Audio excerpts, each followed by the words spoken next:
มาอยากได้แต่บุญเลาะหาบุญโอ้ยอยากอยู่ดีไม่ห่างเลยว่าจะร้อยมันคือถูกสนอกว่าเป็นนี่ยังล่ะเจ้าแพงเจ้าขาวมาเศร้าอะไรเราถูกบอกคือบอกเจ้าแพงอะไรบ้างไปหาหมอกับว่าลูกเก่าไปหายิงหมอหนึ่งกับว่าลูก10ต้องมันตั้งหลายลูกกันปะมันก็เป็นนั่นแหละของเจ้าของเหตุบาปบ่เศร้าบัดป่วยอยากจะหาพระบัดอยู่เป็นผัดบ่อยากมัวซาหันกาพระหันขอศีลแต่พระได้หรอบัดพระให้ก็ตัวพระอยู่บนผีกะบุญบ่มีที่ละจะว่ามันป่วยหรือว่าจังใดเฮ้อเอ้าก็คนขี้บาปตัวจะป่วยกูก็คือจะเห็นบุญอยู่แล้วบ่คือสวบสัตว์ครับว่าบอกเอาศีลเพิ่นบ่เอาถ้าบ่เอาศีลมันก็บ่มีบุญแล้วบาดเป็นกรรมเป็นเวรอะไรเพิ่นยังมาอีกได้บ่ก็ฮู้จักว่าอยู่ได้เป็นกรรมเป็นเวรอันใดนี่ฆ่าสัตว์ตัวผู้ใดฆ่าสัตว์ดูๆนี่บ่เฒ่ามาแน่เขาก็บ่ท่วงดีแล้วว่าบ่ว่าแต่ฆ่าได้พวกกินก็เอาคือกันเด้บ่โอ้ยแล้วบาดเอาฟังไว้บ่พวกหมู่เฮานี่กินไก่บ่จักโตเท่าที่เฒ่าปานนี้แน่บ่ได้นับกินงัวบ่จักโตเท่าที่เฒ่าปานนี้ป้าเอ้ยเฮาบ่ได้นับเจ้าฮู้บ่วิญญาณเหล่านั้นเขามาถ่าเอาบุญนำเฮาเด้เฮากลายเป็นกินเขาละบัดนี้พันลืมบุญคุณเขาจังว่าเขามาเมียนเมาเจ็บแข้งเจ็บขาเฮ็ดบุญกฐินบ่ได้ท่านบ่ได้ก็สัตว์เด้อถึกเบิดเด้อบ่ได้บ่ศีลเด้อ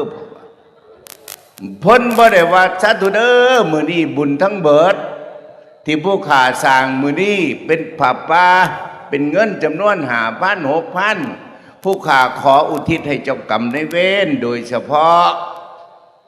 ต้องตรวจน้ำเด็กบ่แม่นว่าแต่ปากตรวจน้ำเด็กต้องขันสัมผีบ่แม่นแก้วเดียวเด่นต้องขันสัมผีแม่ธรณีเด้อเป็นพยานก็ใส่น้ำหอมแน่แม่ธรณีเพิ่นก็มักของหอมใส่แป้งแน่ส่งให้ผู้ขาดเด้อผู้ขาดท่านขออุทิศให้สรรพสัตว์ทั้งหลายที่ผู้ขาบริโภคหรือเจ้ากรรมในเว้นกรรมใดเว้นใดแต่สัตว์ใดๆก็ดีเอาโหสิกรรมเอาโหสิเว้นให้ผู้ขาในเด้อสาธุเอาโหสิเทศจนเบิดขันนี่พวกป่วยล่องเหตุเบิ่งเด้อถ้าผู้ใดป่วยหนักเฮ็ดต่อกันโลด2 เดือนเฮ็ดเท่านึง2 เดือนเฮ็ดเท่านึงแต่ว่าเฮ็ดบุญให้เจ้ากรรมในเว้นก็บ่แม่นแต่ใส่บาตรกับกล้วย2 หน่วยแหละก็ขี้ที่โพดหลายนั่นก็ดี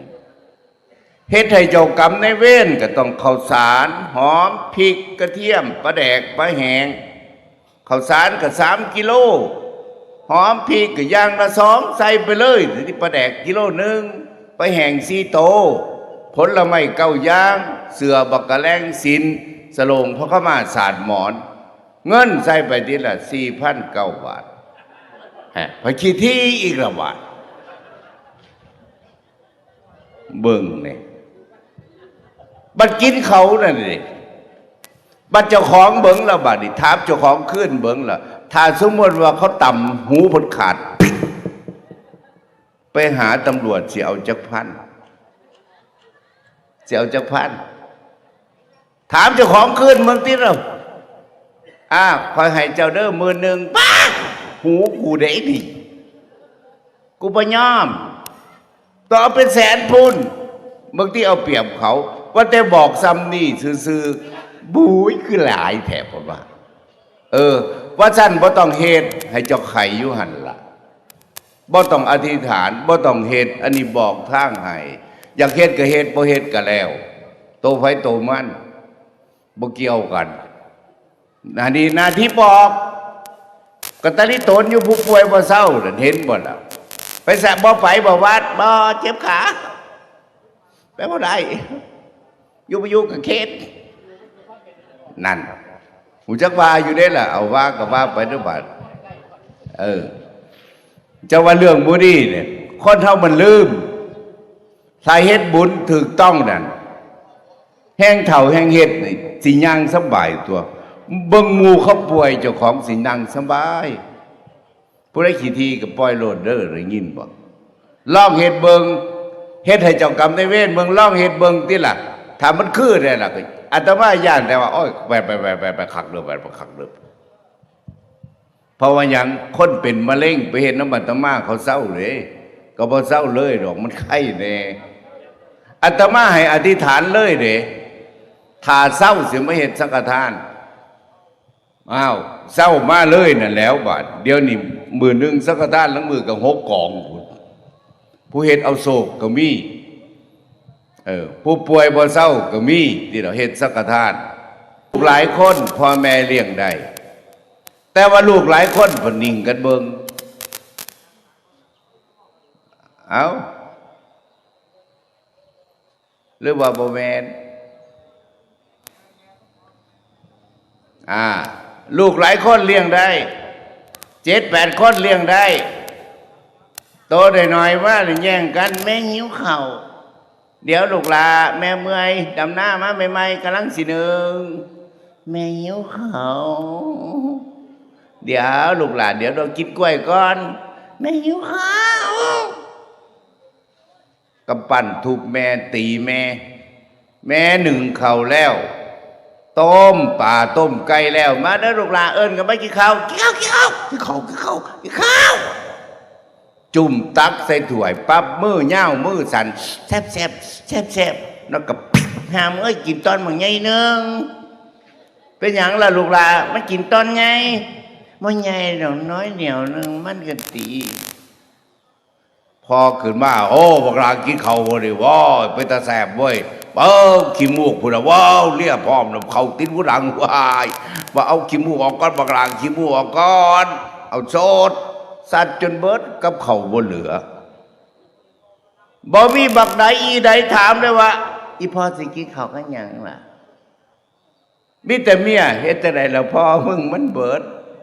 อ้อยเบิกเอาอย่ารอกว่าแต่ลูกบ่ดีบ่ล่ะบักตาเหลือมอิ่มก็บ่แห้กันล่ะอ้อยนี่ล่ะเราบักหลาอุ้มลูกถึงดึงถึงดึงลิงตกสั่งห้องฉันจริงลิงกินข้าวแล้วลงแข้งลงขาลงไปหอชกคกอดตูดทรงหำอดตูดดมหำลูกอะปูไงคือละมึนคือหมาบัดไงคือจะได้จะหนีกันเบิ่งพอเบิ่งแม่เรามันเริ่มสำเร็จว่าโตบุญใหญ่มันจะสิเข้าใจว่าผู้อื่นนี่มันไปวัดเด้โตเงาบุญมันก็คือพ่อกับแม่มันนั่นทีจะว่าอาตมาเว้าแต่ต้นว่าคู่เป็นหนี้บ่เศร้ากับมันกี่ทีก็พอกับแม่มันเรื่องว่าจังไดนั่นแล้วผู้ละคนเลาะหาบุญตัวนี่กูไปบูชาสมเด็จรุ่นเดียวว่า3,000แล้วไผแขนรุ่นเดียวก็รวยกับบ่ได้ดีจะทุกข้ามรุ่นเดียวก็30,000แล้วแขนจนข้อโกงมันก็บ่รวยจักเถื่อมันสิไปรวยจังใดกันนะมันกี่ทีก็พอกับแม่มันสิเป็นคนดีได้แต่เป็นลูกดีบ่ได้ก็คือเครื่องหมายคนดีบ่มีเฮาก็เว้ากันอยู่แม่นบ่หรือว่าจังได๋เฮาก็เว้ากันอยู่เอานั่นบักอันนั้นแนวพอมันดูเราบ่กินยาบ่สูบเฮ็ดแต่เวียกบ่เช้าแนวพอมันคือเอาซะอีหลาแหล่กระช่างมันแหล่มีคุณภาพแนวมันดีก็ค่อยมากบักอันนี้เด้แนวพอมันสูบซ่าเลยนะแนวพอมันเมาเหล้าแนวมันบ่ดีลูกรอกระช่างมันรอบ่มีคุณภาพขี่ข้วยนี่ใช่ผักก็งามแล้วลูกขี่ค้นแห่งงามแต่หันขี่ข้านบ่งามเด้อ เขาก็เว้ากันตัวกันยังว่าแนวแม่ผู้บางอีหล่าเนี่ยแม่บางรำบอกใส่เรานั่นเราก็ลังว่าโอ้ลูกอีตึงมึงยาเด้3 ผัวบ่ได้ยี่ห้อบึกดิก็ผมมากกันได้แม่มากกูก็บ่ให้เอาแนวมันเขี้ยว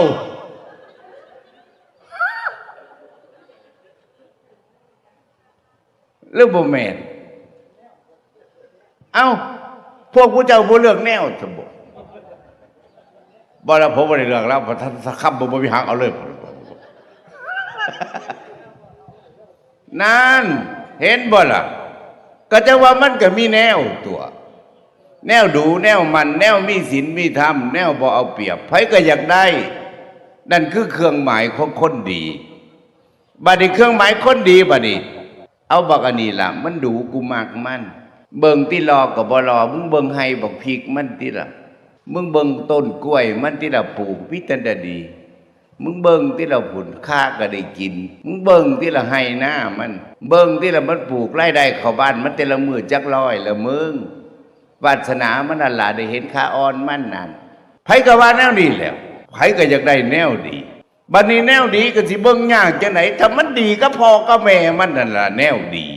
ก็พ่อก็แม่มันเว้าก็บ่ฟังบักลาอย่ากินหลายเหล้าเขาเฮ็ดไม่ให้กินตัวเนาะมึงบ่ฮักอนาคตอนาง้อมึงบ่อนาคตก็เรื่องอนาคตบนตัวตอนนี้กำลังกินยาสีจมหลายมันเบิดอารมณ์โอ้ยจะเป็นกูเบื่อลูกกูเด้เบื่อกับซอยบ่ได้ไผบอกสั่งมา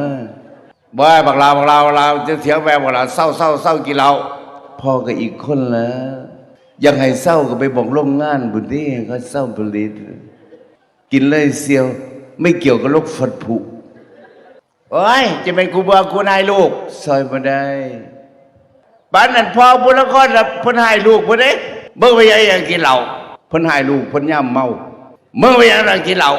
อีพ่อยังกินน่ะเด้กูพ่อมึงเด้ค่อยกับลูกเจ้าเด้เว้าเราเถียงบ่นี่เถียงสิแจ้งให้ฟังบ่ลบเลยคำว่านะเถียงถอดคือรุนแรงแท้นี่ถ้าบ่แม่นพ่อละสวนเลยเด้บ้านได้ยังไงแต่ลูกดีพ่อเราเซ่พ่อเศร้าตัวอย่างที่ดีมีค่ากว่าคำสอนหันยังไงแต่ลูกดีหันพ่อเราเมาแซ่ทบหนาบ่ได้ถมจะเถาปุ้นวัดกันมองไหนหูจักบ่บ่นี่วัดกันบ่เถาเฮ้ยพ่อใหญ่เห็นตัวละผู้เฒ่ามีบุญนั่งยังมูนี่ก็หลายคนอยู่ตัวบ่ฮั่นตายเฒ่ามีบุญคือหยังลูกหลานเบิ่งเป็นอะไรล่ะหมอโตลูกเขาให้ทุกคนเรามันก็หายผู้ละ500อยู่แต่ละเดือนกูสบายอยู่มีทางไปวัดมึงเลยหมอกูลูกกู3 คนแล้วติดคุกบังเรื่องมันเอาหลานมาให้กูเลี้ยงกูลงเมื่อยกูลูกนกกรรมมันเวรนี่ยังกูบนระเบิดเท่าแม่กับมันตายก่อนกูจะได้กูบ่เคยยำเขาปอนหลานกูก็ได้ยำแล้ววัดกูเลยทุกข์กูว่ากูที่ทำไมวันเท่าอ้าวผู้ละคนละพ่อแม่ว่าบ่ฟังละเถียงแลมจนว่าแบ่งให้แบ่งหน้าแต่งงานให้กูกับปาดบัก3 เมียพุ่นเอาไปเอามาได้เมียไม่ห่างเขาก็มาตัวกิตับเบิดจุดขายเบิด60 กว่ามรดกบ่เหลือได้หน้าหลายกว่าหมู่เมาบ่เศร้าเมาแล้วครับบักลาวเอื้อนว่ากินเหล้าได้เจ้าเป็นอ้ายใหญ่กว่าได้หน้าก็ได้หลายกว่าหมู่ครัวเบิดน้องเสียวมองได้ก็บ่ได้ครัวเบิดใหญ่มากบ่ฮู้จักความมรดกขายก็ขายผู้อื่นอ้ายน้องสิซื้อเอาก็ย่านแต่ได้ลื่นซอยบ่ได้แล้วสิบ่ขอยังกินเหล้าใหญ่พอแห้งตีนก็ทอกันแล้วได้บัดบ่ย่านคือเก่าเด้อตีขึ้นเด้อบัดพ่อว่าอายไปแล้วบ่ไปเอาก็น้องอะไรเว้ยอีน่าเอาเงินให้อายกินเหล้าแลเท่าพอดีไปบวชยังสแตกเหล้าบ่เศร้าข่อยก็มีผัวมีลูกตัวสิมาเลี้ยงคนเด้อเป็นอ้ายเป็นชายก็เดี๋ยวสิเฮ็ดโตให้มันถูกแห้งเฮ็ดโตขี้ไล่มาให้เด้อมีแต่ผู้สั่งเบิดบัดเอาไปเอามาผันนั่งเบิ่งเจ้าของบัดนี้ไปกินเหล้าไสก็บ่ได้เบิดคักๆมานั่งเบิ่งเจ้าของบัดเศร้าเมา โอ้กูก็ขี้ลายปานนี่ตัวสันโมส่งก็ขาดคนกูโตตอนเต็มมือเหิงละส่งขี่จนแหงบ่ละเหม็นก็เหม็นบ่โลมานั่งเบิ่งเจ้าของสมเพชเจ้าของที่ประโยคกางเกงเบิ่งพโตตอนใส่น่ะเหี่ยวก็เหม็นเหม็นเพิ่นมาซักเพิ่นมานั่งตากแดดเพิ่นมาเรียบเรียงเพิ่นกูก็บ่ถอยเพิ่นนี่ตัวนั่นบัดเบิดคักๆคือฮอดไผบัดนี้เพิ่นคือฮอดพ่อกับแม่พ่อแม่เพิ่นตายไปแต่หึงแล้วบัก20 กว่าปีแล้วพวกก็คือพ่อกูก็ขี้หายบ่ได้ตัวบัดเบิดคักๆบัดนี้ย่างเซ่ไปวัดพุ่นบัดเจ้าอาวาสจน3 องค์พ่อใหญ่มาแต่ไสล่ะผมคนบ้านนี่แหละครับผมไปอยู่บ้านอื่นมาหยังล่ะมื้อนี้คือจังมาย่างจอบแต่เช้าผมมากราบพ่อกราบแม่ผมหรอกพ่อแม่ผมตายได้เหอะกันแล้วครับอยู่ข้างโกกเข่งนี่เพิ่นมาเอามานี่เพิ่นบ่เห็นโกกเข่งถาดพ่อถาดแม่ก็จังไปใช้โอ้โกกเข่งฟ้าผ่าตัวถึกถาดบุญเบิดตัวถาดเตี้ยๆหรอกแม่นอยู่หรอกเอากระดูกเข้าข้างกำแพงเฮ็ดกำแพงใหม่เห็นบ่ล่ะก็จังว่าคือจังงามกว่าเก่าซื้อหยังเหล่าซื้อได้บุญเพ่งแม่เด็กนั่งนวลนามสกุลจังใดดีแท้ๆเอามือเคลียร์เบิ้งเคลียร์ขางเห็นบ่ล่ะเห็นแล้วครับโอ้เห็นแล้วล่ะครับขอบพระคุณเด้อพระคุณเอ้ยผู้ข่าก็บ่ได้มาเบิ่งจักเทื่อก็ยังเอาใส่ขางกำแพงให้ผู้ข่าอยู่โอ้ยสะดุยืมศาสตร์เด้อขาน้อยปุ่นไปเอาอยู่ใต้ศาลาได้ศาสตร์ขาดสิทธิ์มากปูข้างกำแพงมือหีดดีพอเข้ามากระเซ็ดเพิ่นเซ็ดศาสตร์ตั้งแต่เป็นบ่าวมันบ่เคยกราบพ่อกราบแม่จักเทื่อบวชมันก็บวช15 มื้อมันก็เฝ้าถึงบ่เอาเงินให้พ่อให้แม่จักเทื่อบ่ได้เฮ็ดหยังจักเทื่อบัดมันเบิดคักๆบัดนี้มันกราบงามบัดมันเบิดย่อมือสูงขนาดบาดนี้คุกเข่าขึ้นกราบพ่อเลยกราบแม่เล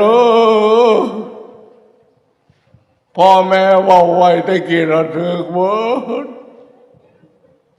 ลื่นพ่อลื่นแม่พี่แกเข้ามาแล้ว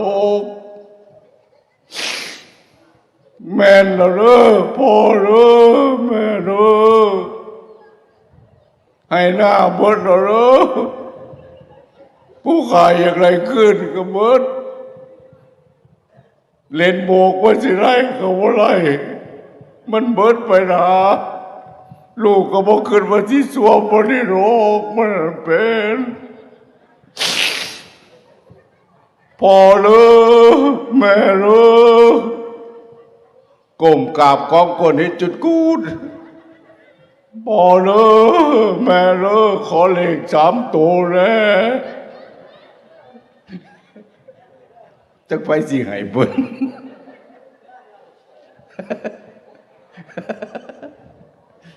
บุญวัดกันบ่เท่าตัวฟังไว้เด้อผู้หนุ่มผู้น้อยอยากเก่งไปโลดคนน่ะมึงอย่าเท่ามึงเท่าบ่ได้น่ะมึงโดนนี่แล้วจะว่าคนมันลืมมันเข้าใจว่าเฮ็ดบุญน้ำไผผู้จังสิได้บุญหลายนั่นมันลืมคือพ่อว่าพ่อก็แม่มันน่ะเงาบุญบักใหญ่นึงมันบ่จักฟังไปเด้อผู้ใดบ่ได้เฮ็ดนั่นเฝ้าเฮ็ดซะจังว่าเรื่องบุญเรื่องทานนี่ผู้ลางคนนี่เฮ็ดบ่เศร้าเด็กก็ตะลิโตนเด็กก็บาปบ่เศร้าก็มีผู้ลางคนเป็นหยังจะว่าจังซั่นปล่อยบ่เศร้า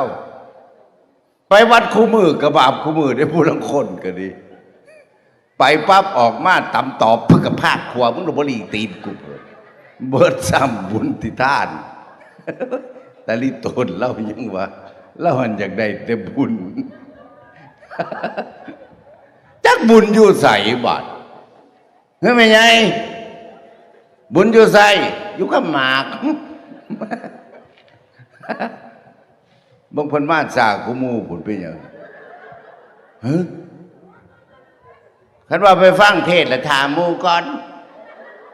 บัดพ่อเฮ็ดผัวคือบ่ถาผู้ใดบุ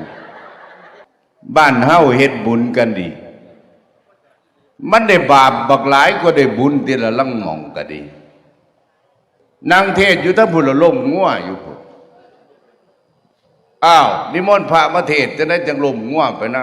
ำไปบ้านเขมรดอกเขมรเครื่องเล่านะห้องใส่มาเลยเนี่ยบ่ขาจะได้กินบ่ก็กินน้ำกันตัวเนาะอาตมาบ่ได้กินน้ำเด้อเพราะคู่บ้านเขาเราบ่เฮ็ดเว้ายากมีหยังก็ขาไปเลยเฮ็ดหยังก็เลยเฮ็ดไปเอาหัวมาบังสกุลกระเจ้าพุ่นว่าพระก็พ่อพระบัดนี้พระก็อยากพ่อพระบัดว่าเอาหัวมาบังสกุลพระพุทธเจ้าองค์ใดเราสอนเอาหัวมาบังสกุลกระเจ้ามันคือว่าง่ายแต่ย่างสวนกันเอากระปั่นใส่ก่อนต่อบุกขอโทษด้วยครับเดี๋ยวผมบังสกุลให้พุ่นมันสิยอมบ่ล่ะเบาไปเรื่อยๆเลยอีหลีเลยยากตัวก็เรื่องกินเรื่องอยากแต่ว่าพวกหมู่เฮาอยากได้บุญนั่นถ้าเฮ็ดบุญถูกต้องแล้วได้บ่เศร้าดอกใหญ่บางมองในบุญกฐินนี่พี่ปู่ย่าตายายสิบ่มาใกล้เลยเด้เพราะลมงัว4โตเราต้องเท่าใดโลดพี่ปู่ย่าตายายสิบ่มาผู้ใดเฮ็ดบุญกฐินอยากได้บุญเด้อกองนั่น100,000ก็สร้าง30,000ก็ตามให้ฉลอง70,000ฉลองจังไหนศีล8ผัวกับเมียน่ะฉลองด้วยศีล8โอ้ยเทวดามาอนุโมทนาแต่ละคืนนี่เจ้าสิพองใสเบิดคืนลองเฮ็ดเบิ่งเด้อบ่เสือฉลอง7 มื้อนุ่งผ้าขาวนั่นคำมากก็สวดมนต์ไหว้พระฉลองกับเมียที่ล่ะโยโสภาคาวาอะระหังสัมมาพระผู้มีพระภาคต่อพระองค์ใดพวกก็เมียบูกเบิดบ้านซอยกันทำวัดสวดมนต์นี่เรามองมันได้บุญถ้าเฮ็ดถูกได้เลยใหญ่ได้มาเทศให้ฟังมื้อนี้อย่าสิไปขึ้นยากเด้อกับบุญมื้อใดละบาปปั๊บได้บุญโลดศีล5ครบได้บุญโลดศีล4ก็ได้แต่ว่ามันบ่รอหาแต่ว่าอาตมาสิซ่อมเบิ่งสิเฮ็ดอีกแต่ละบาทนี่ก็เหลือแต่ศีล3กับ4ได้หลายไปเทศบ้านเขมรก็คือกันคุณยายโมวัดรักษาศีลปรำรักษาศีลประบาย no ศีลปรำ no ศีล5ก็ no ศีล8ก็ no อาตมาก็ถามว่าเจ้ามาวัดจักปีล่ะโอ้ขน้อยก็มา7-8 ปีแล้วหลวงพ่อจะเอาศีลหยังศีล3ก็ศีล4บ้านอันนี้ก็สิคือกันที่บรรทวรไปบางหม่องมักกะทายกแห่งนั่งจังสี่ซ้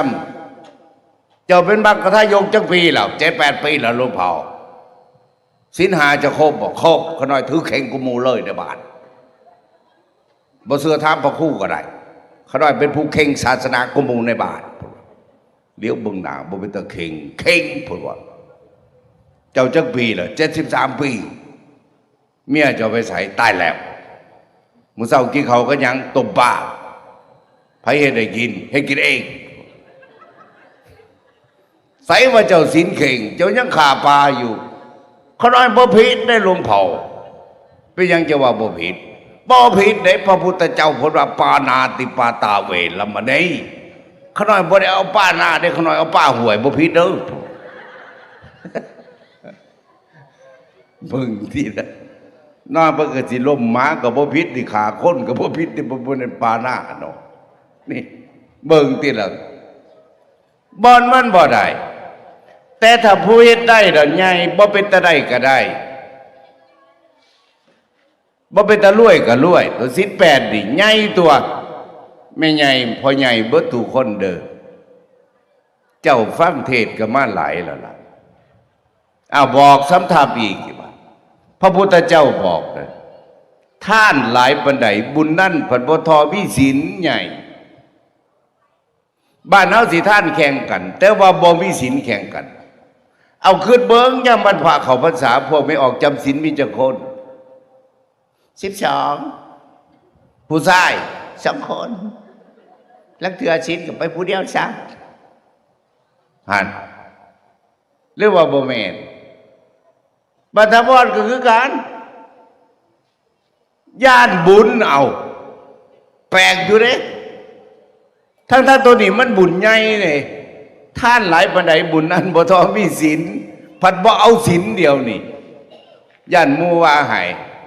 ว่าให้กินเหล้าบ่กูซื้อศีลอ้อยผักเงินซื้อศีลบ่ได้มึงไปบวชหมู่เพิ่นมักว่าแต่ได้จังซี่ก็ดีลูกผู้ชายเกิดมาเสร็จแล้วใส่บ่โลดเพิ่นว่า